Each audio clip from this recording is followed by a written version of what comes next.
Everyone, कैसे हो आप लोग? बढ़िया। तो आज के इस लेक्चर में हम लोग हेजहोग सिग्नलिंग और डब्ल्यूएनटी सिग्नलिंग यानी कि पैराक्राइन सिग्नलिंग के बारे में देखेंगे। तो चलिए स्टार्ट करते हैं।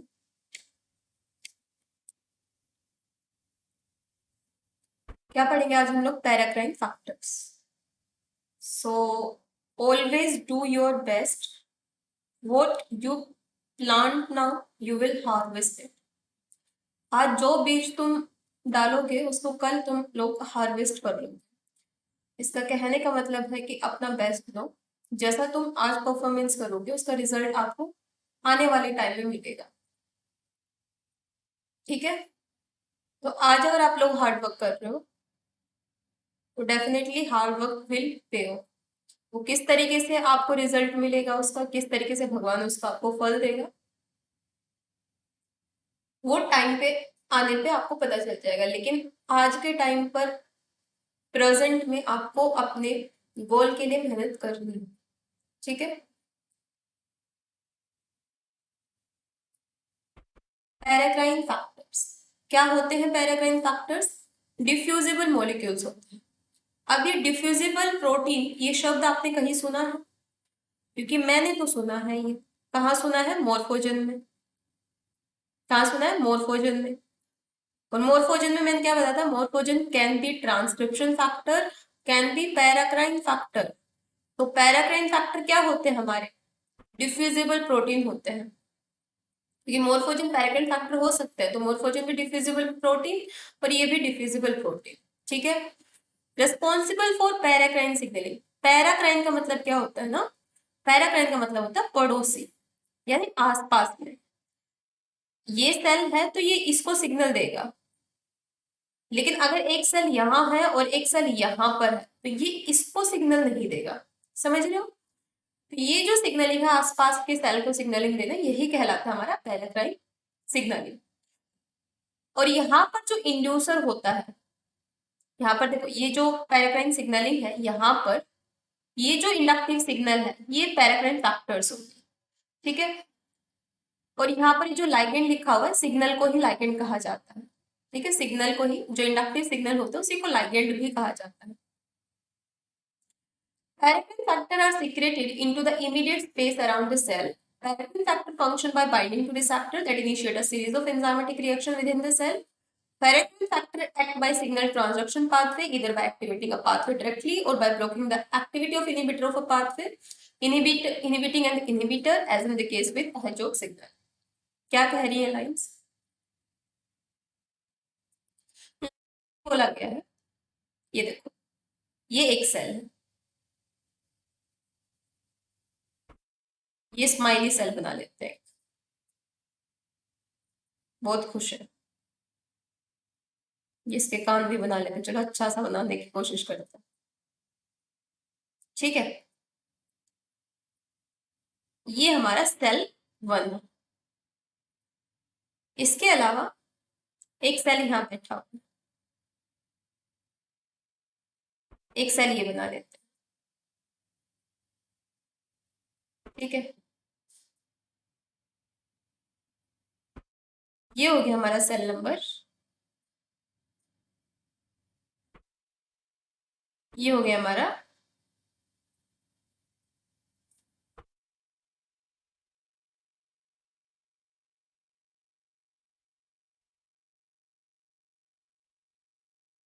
ये तो गुस्से वाला सेल बन गया, लेकिन गुस्से वाला बनाना नहीं था, ये कुछ और ही बन गया। तो ये है सेल नंबर 2। ठीक है, दो सेल है। क्या होता है यहाँ पर? ये जो सेल है ये इसको सिग्नल देगा। ठीक है। ये जो सिग्नल है, ये जो सिग्नल दे रहा है, इस सिग्नल को ही लाइगेंड कहा जाता है। अच्छा, जैसे मैं बोल रही हूँ तो आप रिसीव कैसे कर रहे हो इस चीज को? जो मैं बोल रही हूँ आपके कानों के थ्रू, तो आपके कान क्या है? रिसीवर है। वैसे ही सेल के पास भी कुछ रिसीव करने के लिए होगा, तो जो रिसीव करने के लिए होता है उसको बोलते हैं हम लोग रिसेप्टर। ठीक है। इस सिग्नल को जो रिसीव करेगा उसको बोलते हैं रिसेप्टर। ठीक। तो सेल के अंदर क्या होता है ना, सेल के अंदर जैसे ये दो सेल बना लेती हूँ मैं, ये सेल नंबर 1 है, ये सेल नंबर 2 है। इस सेल ने इसको सिग्नल दिया, इसके पास रिसीव करने के लिए रिसेप्टर है। ये क्या है? रिसेप्टर। ये सिग्नल को क्या बोलते हैं? लाइट। तो सेल के अंदर कुछ एक्टिविटी स्टार्ट होती है, ठीक है, सिग्नल ट्रांसडक्शन होता है। ये जो सिग्नल दिया है ना एक सेल ने दूसरे सेल को सिग्नल दिया, तो ये सिग्नल सेल के अंदर जाता है, ठीक है, सिग्नल ट्रांसड्यूस होगा कि क्या सिग्नल आया है और उसके अकॉर्डिंग सेल काम करेगा, ठीक है।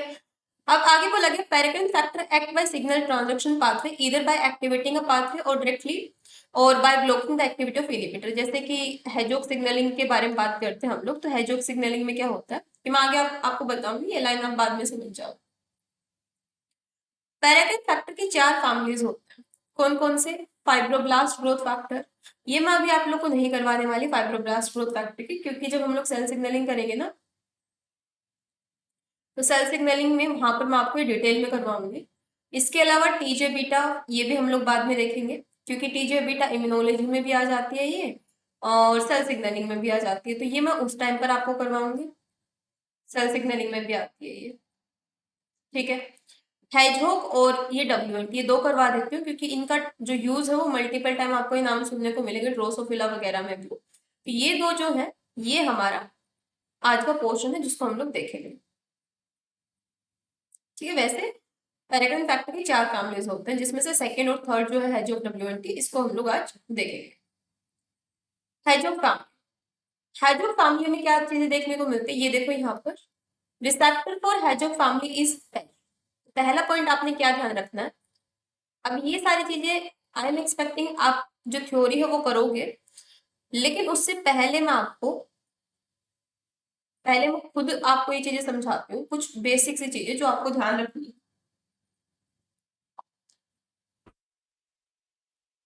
बाकी तो आप लोग ध्यान रख लोगे, लेकिन जो इम्पोर्टेंट है वो मैं आपको लिखवा।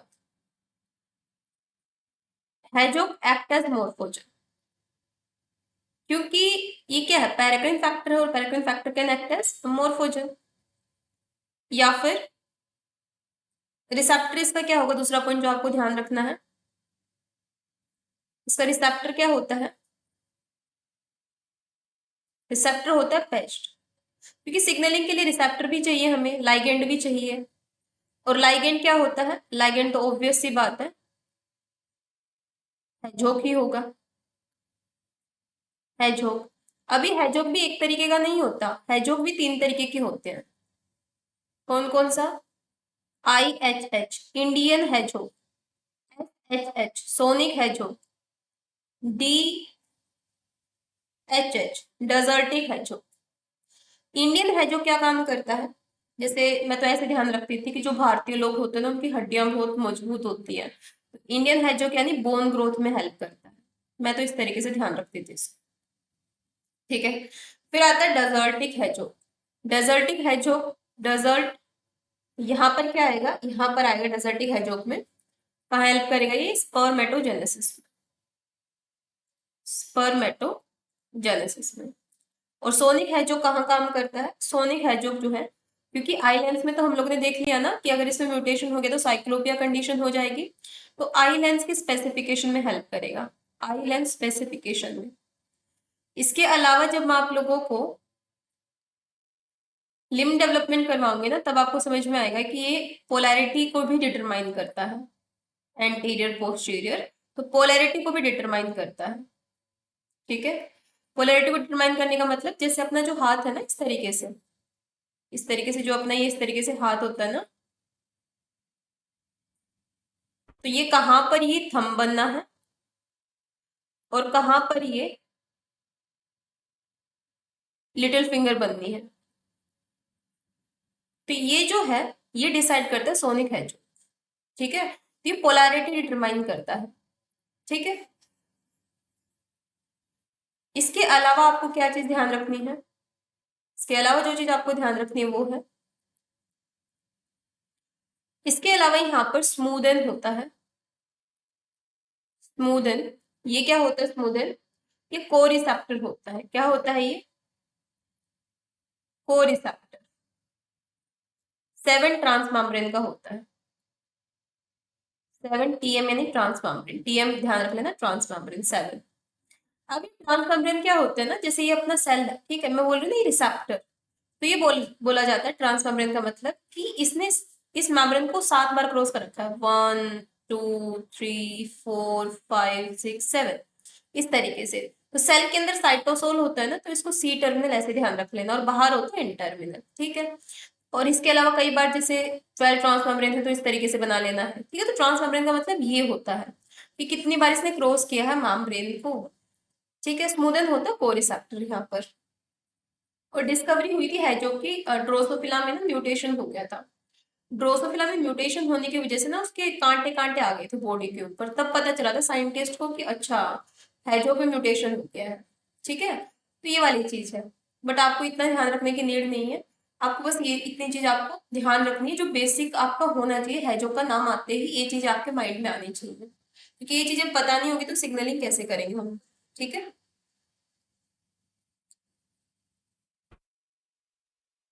इसके अलावा यहाँ पर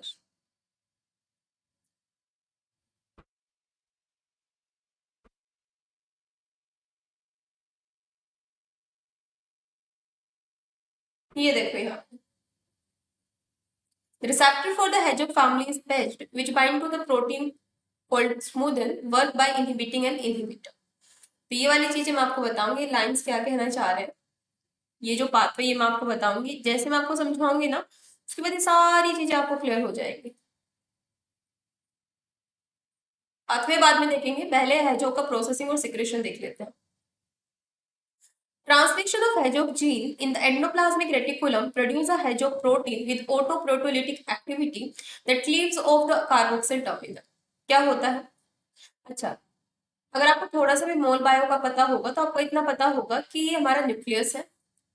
न्यूक्लियस के अंदर डीएनए आरएनए प्रेजेंट होते हैं, डीएनए से आरएनए बनता है न्यूक्लियस में ही, ट्रांसक्रिप्शन न्यूक्लियस में होता है, लेकिन बाद में बाहर आके साइटोसोल में ट्रांसलेशन देखने को मिलता है जिसमें प्रोटीन बनता है। तो वही चीज बोली गई कि ट्रांसलेशन हुआ हैजोग जीन का और क्या बना, वो प्रोटीन बना। हैजोग जीन क्या बना, हैजोग प्रोटीन बना, समझ गए। विद ऑटो प्रोटियोलिटिक, क्योंकि ट्रांसलेशन में क्या बनता है, प्रोटीन बनता है, तो ट्रांसलेशन हुआ हैजोग जीन से हैजोग प्रोटीन बन गया। ऑटो प्रोटियोलिटिक एक्टिविटी, ऑटो का मतलब क्या होता है, ऑटो शब्द जहां भी सुनोगे ना, ऑटो क्राइन यानी खुद, ठीक है, ऑटोफैजी, ये जब जहां भी आप सुनोगे ना ऑटो, ऑटो जहां लग गया इसका मतलब होता है खुद, सेल्फ, ऑटो मीन्स होता है सेल्फ, ठीक है। प्रोटियोलिटिक एक्टिविटी, प्रोटियोलिटिक एक्टिविटी का मतलब क्या होता है, एक एंजाइमेटिक एक्टिविटी करेगा जिसकी वजह से क्या होगा यहाँ पर, ये क्लीव ऑफ करेगा कार्बोक्सिल टर्मिनल, यानी मान लो ये इस तरीके का प्रोटीन है, कहना क्या चाह रहे हैं ये यहाँ पर ये कहना चाह रहे हैं कि इस तरीके से पहले हैजोग जीन था ये, ठीक है। ट्रांसलेशन हुआ, ट्रांसलेशन होके क्या बना, ये हैजोग प्रोटीन बना, बिल्कुल ट्रांसलेशन प्रोटीन ही बनाता है, तो ये हैजोग प्रोटीन बना। उसके बाद बोल रही है हैजो का ये एन टर्मिनल है, सी टर्मिनल है हैजोग प्रोटीन का। तो ये हैजो खुद ही क्या करता है, खुद ही ये हैजो खुद ही क्या करेगा, ये एन टर्मिनल सी टर्मिनल, तो अपने हैजोग अपने सी टर्मिनल को खुद ही क्लीव कर देता है, ब्रेक कर देता है। तो ये सी टर्मिनल तो क्लीव हो गया, अब क्या रह गया, केवल इसके पास में एन टर्मिनल रह गया, सी टर्मिनल क्लीव हो गया, ये चीज कहना चाह रहा है, ठीक है। अब यहाँ पर क्या होता है, वही चीज यहाँ बोली गई है कि whereas amino terminal portion N, N terminal जो होता है molecule become the active हैजोग protein. अब जब सी टर्मिनल हट जाता है ना, केवल एन रह जाता है, अब इसको बोलेंगे कि एक्टिव हो गया हमारा, एक्टिव हैजोग प्रोटीन अभी है, ठीक है। इतनी चीज समझ आई, क्या हुआ है सबसे पहले दोबारा बता देती हूँ। इस तरीके से ये हमारे पास में जीन है हैजोग, ट्रांसलेशन हुआ तो क्या बना, हैजोग प्रोटीन बना।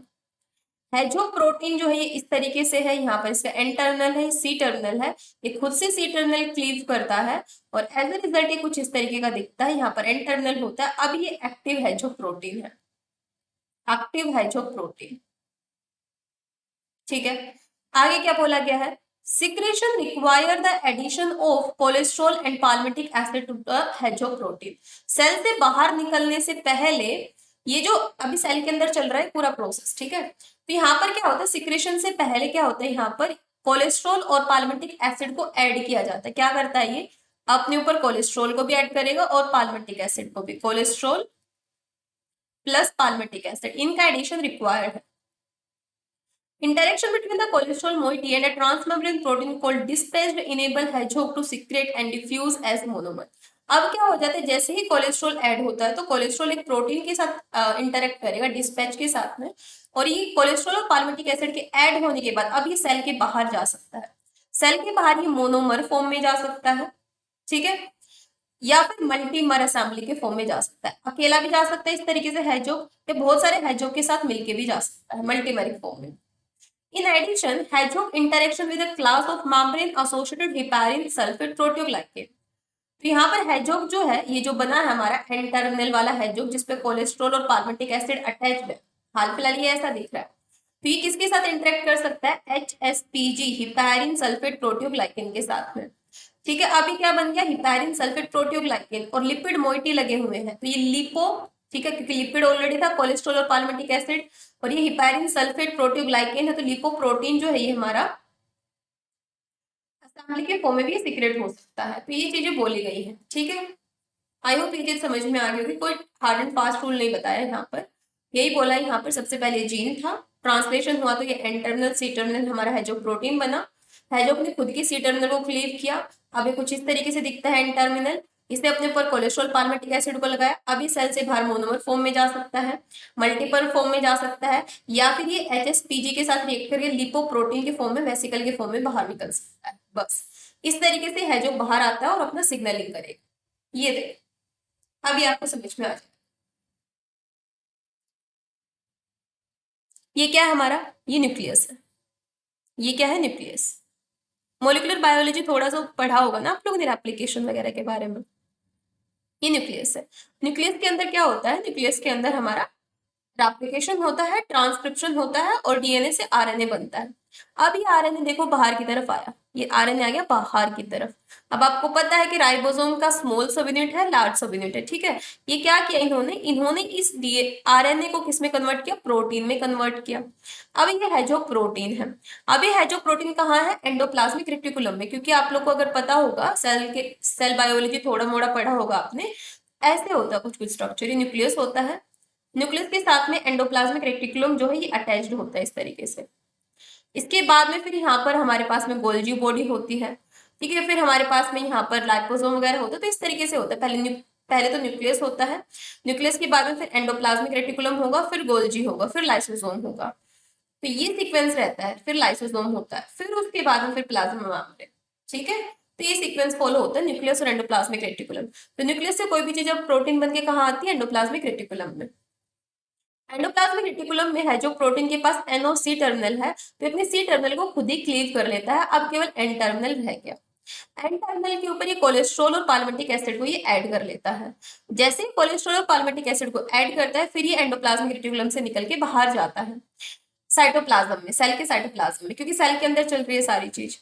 अभी क्या करता है ये, अगर इसको बाहर जाना है, सेल से बाहर सिक्रेट होना है, तो कैसे सिक्रेट हो सकता है? ये देखो, ये मोनोमर फॉर्म में भी सिक्रेट हो सकता है। पहला देखो, मोनोमर फॉर्म में सिक्रेट हो सकता है अकेला अकेला, सिंगल सिंगल, या मल्टीमर फॉर्म में भी जा सकता है, बिल्कुल झुंड बना के। या तो फिर ये क्या करेगा, यहाँ पर देखो एचएसपीजी, ये हिपैरिन सल्फेट प्रोटोग्लाइकेन प्रोटीन यहाँ पर लगे हुए हैं, इनके साथ इंटरेक्ट करके भी बाहर जा सकता है, या फिर इस तरीके से वेसिकल फॉर्म में भी बाहर जा सकता है, ठीक है। तो यहाँ पर ये देखो डिस्पैच प्रोटीन के साथ भी इंटरेक्शन हुआ है ना, तभी ये बाहर गया मोनोमर फॉर्म में। तो ये चीज मैंने आपको समझाई है, मैंने कुछ ज्यादा आपको नहीं समझाया। अब यहाँ पर हैजोक हमारा बाहर आ चुका है। अब ये हैजोक कैसे सिग्नलिंग देगा, क्योंकि हैजोक हमारा लाइगेंड के जैसा काम करता है। अब ये कैसे काम करेगा मैं आपको बताती हूँ। तो हुआ क्या क्या है जो प्रोसेसिंग और सिक्रेशन, यहाँ लिखवा देती हूँ 4th पॉइंट है जो प्रोसेसिंग एंड सिक्रेशन इसमें क्या होता है जो प्रोसेसिंग और सिक्रेशन में, ये हमारे इस तरीके से न्यूक्लियस है, ठीक है, ये न्यूक्लियस है। इसके बाद में यहाँ पर ये हमारा लगा हुआ है एंडोप्लाज्मिक रेटिकुलम। ये सेल का मेम्ब्रेन में यहाँ बना देते हैं, पूरा सेल है ये, ठीक है, ये सेल मेम्ब्रेन है, ठीक है। ये हमारा साइटोसोल वाला रीजन आता है जहाँ गोल्जी और लाइसोसोम ये सारे प्रेजेंट होते हैं। तो यहाँ पर क्या हुआ है, जो प्रोटीन जो है जो जीन है ये बाहर की तरफ आता है, और ये प्रोटीन फॉर्म में बनता है। ये यहाँ पर अपना एनओसी टर्मिनल होता है, सी टर्मिनल को क्लीव करता है, और एन टर्मिनल रह जाता है तो इसके साथ ये कोलेस्ट्रॉल को अटैच कर लेता है, पाल्मिटिक एसिड को अटैच कर लेता है। सेल मेम्ब्रेन पे डिस्पैच लगा होता है, डिस्पैच के साथ इंटरेक्ट करके ये बाहर आता है, मोनोमर फॉर्म में आ सकता है, मल्टीमर फॉर्म में आ सकता है, यहाँ पर HSPG हो सकते हैं, इनके साथ इंटरेक्ट करके बाहर आ सकता है। इसके अलावा एक्सोवेसिकल फॉर्म में बाहर आ सकता है। ये इसके आने के मीडियम है जिससे सेल के बाहर आ गया। अब हमारे पास क्या आ गया, हैजोक आ गया। तो यहाँ पर मैं बना लेती हूँ इस तरीके से, इस तरीके से यहाँ पर ये मैंने बना लिया। हैजोक आ चुका है हमारा बाहर, ठीक है। अभी हैजोक क्या करता है, यहाँ पर एक और सेल में बना लेती हूँ। हैजोक हमारा सिग्नलिंग मॉलिक्यूल है, तो हैजोक हमारा अब बाहर आ चुका है। ये हैजोक क्या करता है, इसका जो रिसेप्टर है, रिसेप्टर का नाम है पैच्ड रिसेप्टर। यहाँ पर पैच्ड रिसेप्टर प्रेजेंट है। ये पैच क्या करके रखता है, पैच जो है ये जनरली यहाँ पर स्मूदन बैठा होता है, इस तरीके से स्मूदन बैठा है। इसके काम को बंद करके रखता है, इनिबिट कि तू कुछ नहीं करेगा। स्मूदन बैठा होता है, इसको बोलता है तू कुछ नहीं करेगा। और यहाँ पर क्या हो रहा होता है ना, यहाँ पर क्यूबिटस इंटरप्टर, जिसको ग्लाई भी कहा जाता है, सीआई या ग्लाई, ये जो है इसको बहुत सारे गुंडे लोगों ने पकड़ रखा है। किस किसने, PKA ने इसको पकड़ रखा है, इसके अलावा एस्लिम ने पकड़ रखा है, इसके अलावा कोस 2 ने पकड़ रखा है, इसके अलावा सूफू ने पकड़ रखा है, इसके अलावा KIF7 ने पकड़ रखा है। इन सब ने इसको पकड़ रखा है। स्मूदन इसको बचाना जानता है कैसे बचाना है, लेकिन बचा नहीं पाता क्योंकि स्मूदन को ऑलरेडी पैच ने पकड़ रखा है। ये कब का कंडीशन है, ये तब का कंडीशन है जब हैजोक एब्सेंट होता है, ठीक है। लेकिन जैसे ही ये कब का कंडीशन है, जब हैजोक एब्सेंट होता है, इतना इतना कंडीशन। ये कब का है, हैजोक जब एब्सेंट है। लेकिन जैसे ही हैजोक आता है ना, हैजोक इससे बाइंड करता है पैच से, और पैच को ही मार देता है। अब पैच मर गया, स्मूदन फ्री, स्मूदन फ्री तो स्मूदन इन सबको मारता है। और इससे क्या होता है, सब मर गए तो क्यूबिटस इंटरप्टस और ग्लाई फ्री। अब ये जाता है न्यूक्लियस में, और न्यूक्लियस में जाके ट्रांसक्रिप्शन करता है। आई होप ये चीज आपको समझ आ रहा है, ठीक है। ये पूरा एक पेज पे पूरा मैंने हैजोक आपको करवा दिया। तो यहाँ पर ये देख लो, यहाँ पर सिग्नलिंग मैंने डाल रखी है पूरी। ये गिलबर्ट से हेड आएगा, जो है नहीं। तो यहाँ पर ये जो है ना, आई होग बोई, ये कोरिसेप्टर है सारे। आई होग हो गया, बोई हो गया, ये सारे कोरिसेप्टर्स हैं। तो यहाँ पर क्या है, जब हैजोक है नहीं तो उस टाइम पर पैच क्या करके रखता है, स्मूदन को इनिबिट करके रखता है, और स्मूदन अपना खत्म होता चला जाता है। दूसरी तरफ क्या होता है, जो क्यूबिटस इंटरप्टस है, इसको फ्यूज्ड, कोस 2, KIF7, सूफू, PKS इन सब ने पकड़ रखा है, और ये पकड़ के क्या करते हैं, इसके टुकड़े टुकड़े कर देते हैं। और CI रिप्रेसर आगे काम ही नहीं होता, ठीक है, कुछ काम धंधा नहीं होता क्योंकि इसके टुकड़े टुकड़े हो गए। लेकिन जब हैजोक बाउंड हो जाता है तो ये क्या करता है, ये पैच को ही मार देता है। अब यहाँ देखो, हैजोक इस कलर से है, पैच पैच ये है, तो हैजोक ने क्या किया, पैच को ही मार दिया और स्मूदन फ्री हो गया। स्मूदन फ्री होते ही क्या करेगा, कोस 2, KIF7, फ्यूज, सूफू सबको मार देगा। इसकी वजह से क्यूबिटस इंटरप्टस अब एक्टिव है एकदम, और आगे अपना न्यूक्लियस में जाके काम करेगा। तो वही चीजें जो मैंने आपको यहाँ पर समझाई थी, ठीक है। क्या समझाई थी,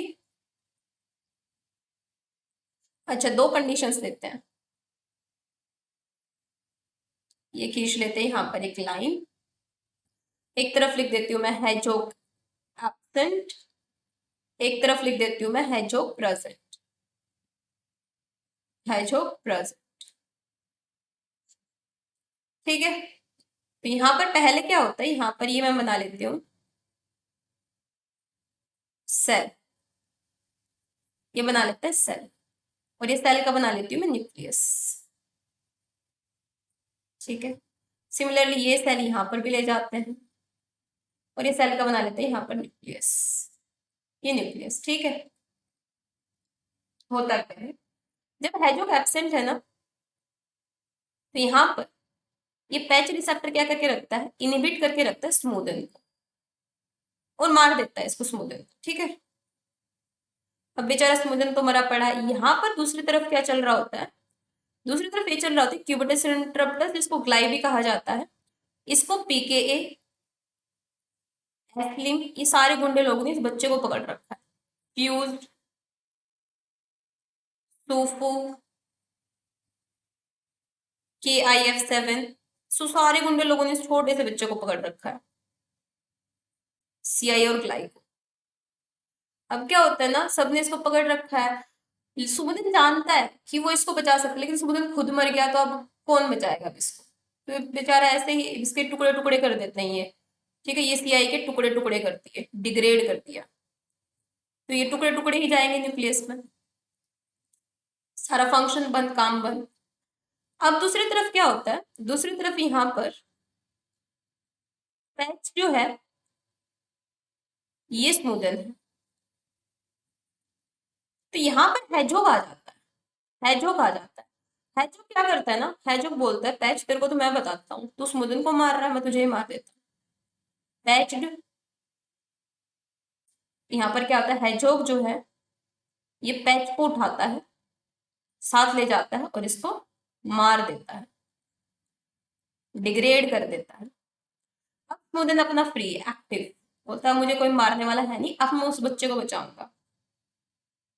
किसको, सीआई जिसको ग्लाइबिका कहते हैं, इसको जिन्होंने इन्होंने इनहिबिट कर रखा था ना इन बहुत सारे फैक्टर्स में, कोस2, सूफू, KIF7, फ्यूज्ड, PKA, इन सब ने इनहिबिट कर रखा था ना, अब स्मूदन आता है अपने एक्टिव अवतार में और क्या करता है, इसको भी मार देता है, इसको भी मार देता है, इसको भी मार देता है, इसको भी और इसको भी, सब मर गए।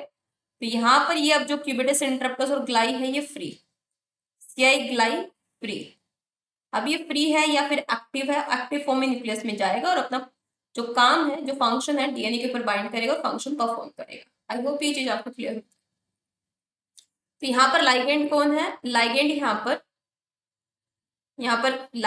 पर हैजोग है, हैजोग क्या हमारा लाइगेंड।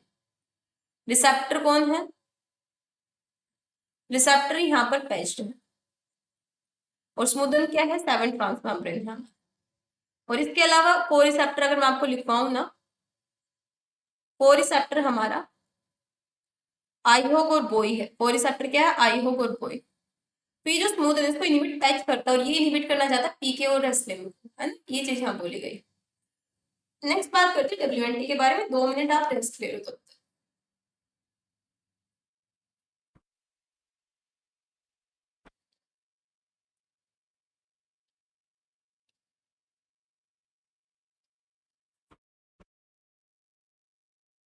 WNT सिक्रेशन में क्या होता है, यहाँ पर आप ऐसे लिख सकते हो, पहले मैं आपको समझाती हूँ फिर लिखना, यहाँ पर फिर समझ आएगा। यहाँ पर ये जो WNT है, WNT जो है इसका जो रिसेप्टर होता है ना जिसे बाइंड कर सकता है वो होता है फ्रिजल। लेकिन ना जैसे हमारा हैजोग जो है वो जब तक उसके पास में कोलेस्ट्रॉल पाल्मिटिक एसिड नहीं होता वो एक्टिव नहीं होता, वो आगे नहीं बढ़ सकता, सिग्नलिंग नहीं कर सकता। वैसे ही WNT के पास जब तक हमारे पास ग्लाइपिकेंस ना लगा हो ना, ग्लाइपिकेंस ना लगा हो और पाल्मोटोलिक एसिड ना लगा हो, ये फ्रिजल से बाइंड नहीं कर सकता। किससे बाइंड नहीं कर सकता, फ्रिजल से बाइंड नहीं कर सकता। तो अगर ये यहाँ पर मान लो इस तरीके से फ्रिजल रिसेप्टर है WNT का, फ्रिजल, तो यहाँ पर WNT जो है कब बाइंड कर पाएगा, जब ये किसके साथ बाइंड हो जाएगा, ये बाइंड हो जाएगा ग्लाइपिकेंस के साथ और पाल्मिटोलिक एसिड के साथ, पाल्मिटोलिक एसिड के साथ, तभी बाइंड कर पाता है फ्रिजल के साथ। इसके अलावा यहाँ पर को रिसेप्टर यानी इस रिसेप्टर की मदद करने के लिए कुछ और रिसेप्टर भी होते हैं, LRP5 और LRP6, ये चीज यहाँ बोली गई है। लेट्स, ठीक है। अब ये जो पाथवे, इतनी चीज तो आई होप आपको समझ आ गई जो मैंने बताई, ठीक है। अब यहाँ पर पाथवे कौन सा, इस पाथवे का नाम मैं आपको बताती हूँ, WNT सिग्नलिंग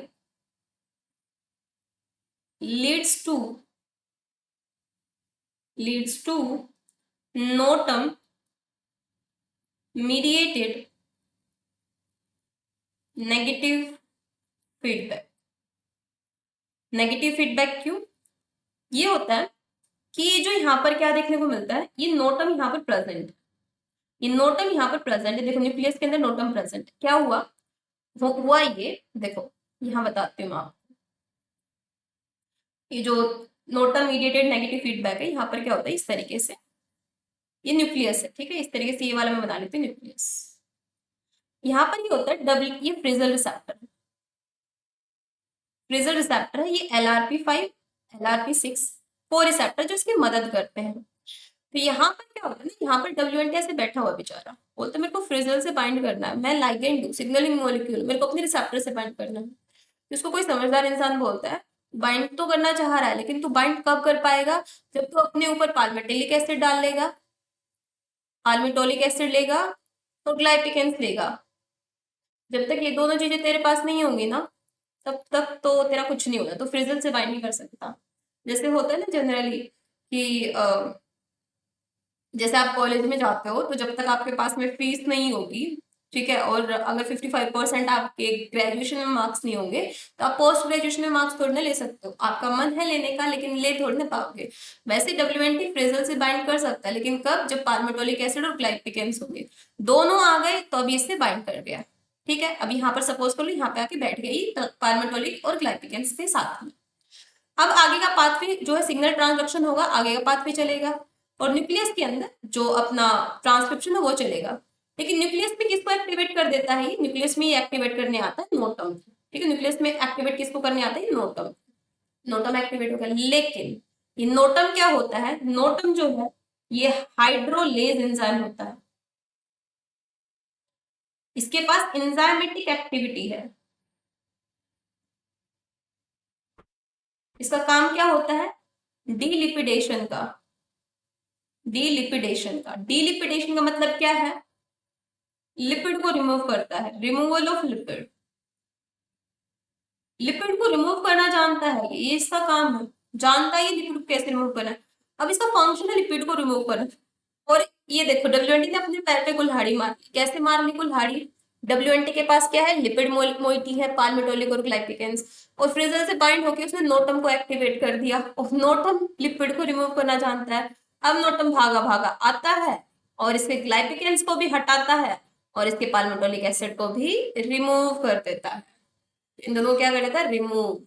इसको बोलते हैं notum mediated negative feedback signalling. Notum mediated negative feedback. Clear हुई बात। तो WNT को ही क्या कर दिया इसने, WNT को ही क्लीव कर दिया। नेक्स्ट बात करते हैं हम लोग यहाँ पर सिग्नलिंग के बारे में। अब अपना WNT जो है, दो तरीके की सिग्नलिंग होती है, कैनोनिकल, नॉन कैनोनिकल। सिग्नलिंग कितने की होगी, WNT सिग्नलिंग दो तरीके की होती है। एक होती है कैनोनिकल, एक होती है non canonical. Non canonical, canonical क्या होती है, beta cat dependent pathway. Beta cat dependent pathway होता है ये, बीटा कैट डिपेंडेंट पाथवे। और नॉन कैनोनिकल क्या होती है, non canonical beta cat independent होती है। बीटा कैट इंडिपेंडेंट होती है। कहाँ काम करती है, कैल्शियम के रिलीज में काम करती है। इसी के अलावा साइटोस्केलेटन या फिर सेल की मोटिलिटी के लिए, सेल की मोटिलिटी या मूवमेंट के लिए, सेल को पोलैरिटी देने के लिए,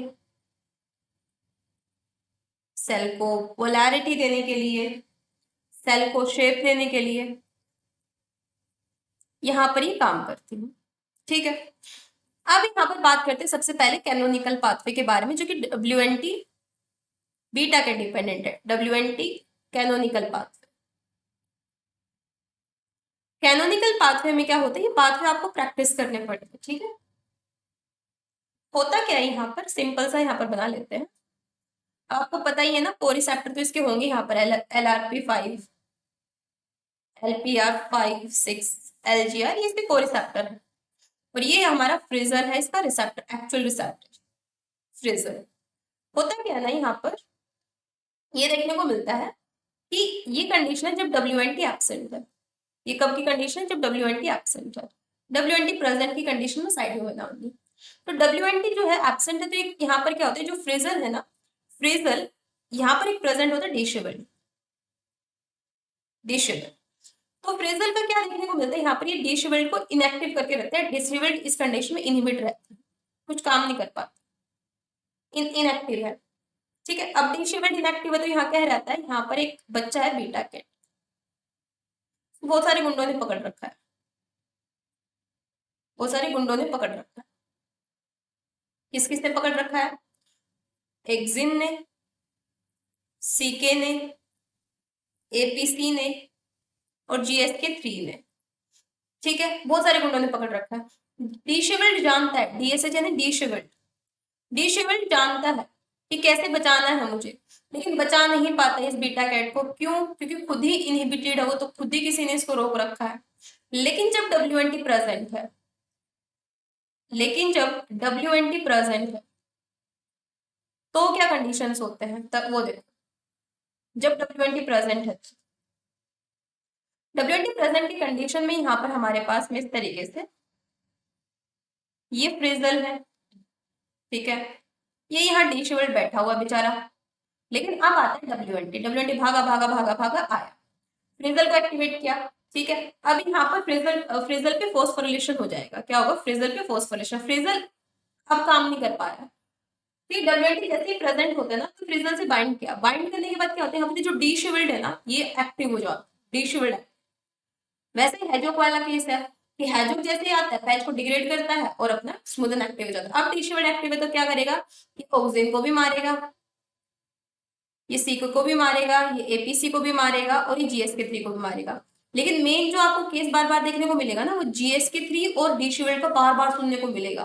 तो ध्यान रखना, डिसेबल्ड जो है इनहिबिट कर देता है जीएसके 3 को, और जिसकी वजह से कौन फ्री हो जाता है, बीटा कैट फ्री हो जाता है और अपना फंक्शन परफॉर्म करता है। तो ये कैनोनिकल पाथवे है। ठीक है, तो यहाँ पर देखिए जो स्टार्टिंग के है ना, नो डब्ल्यूएनटी और डब्ल्यूएनटी। अब बात मैं अगली बताती हूँ आपको, नॉन कैनोनिकल पाथवे। ये जो साइड में है ना, ये non canonical, non canonical. Non canonical में मैंने आपको बताया नहीं, कैल्शियम के लिए होता है और एक साइटोस्केलेटन के लिए, सेल की शेप के लिए होता है, सेल शेप या साइज इन सब के लिए होता है। कैल्शियम के लिए देखो, डब्ल्यूएनटी जो है, डब्ल्यूएनटी किससे बाइंड करेगा, अपने फ्रेजल रिसेप्टर से बाइंड करेगा। और बस आपको दो चीजें ध्यान रखनी है यहाँ पर। कौन सी दो चीजें ध्यान रखनी है आपको, बस ये चीज यहाँ पर ध्यान रखनी है, ज्यादा आपको इसमें वो नहीं करना कि IP3 डाइक पाथवे को एक्टिवेट कर देता है, IP3 डाइक पाथवे को, बस इतनी चीज आप लोग ध्यान रख लेना। IP3 को कैसे एक्टिवेट करता है, और दूसरा ये रिक को एक्टिवेट करता है, बस एक रिक और ध्यान रख लेना, बस इतना ध्यान रख लेना। और फाइनली ये कैल्शियम रिलीज करवाता है, बस ये। बाकी कैल्शियम कैसे रिलीज होता है IP3 डाइक से, सेल सिग्नलिंग में करवाऊंगी मैं। बस आपको मेनली प्लेनर सेल पोलरिटी वाले ध्यान रखना है कि डब्ल्यूएनटी फ्रेजल से बाइंड किया। इसके अलावा यहाँ पर क्या होता है, ये फ्रेजल से बाइंड करके ये रिक और रोड तो कोरिसेप्टर, इनको तो साइड कर दो आप लोग, याद रख लेना कोरिसेप्टर। बाइंड करने के बाद में जैसे यहाँ पर क्या होता है, डिसेबल्ड जो है, डिसेबल्ड क्या करेगा, यहाँ पर रो जीटीपीएस को एक्टिवेट करेगा, और रो जीटीपीएस जो है ये आगे चल के काम करेगा। अभी मैं आपको दोनों पाथवे कहीं पर लिखवा देती हूँ, स्पेस नहीं है यहाँ पे, just a minute, just a, let me take one another slide.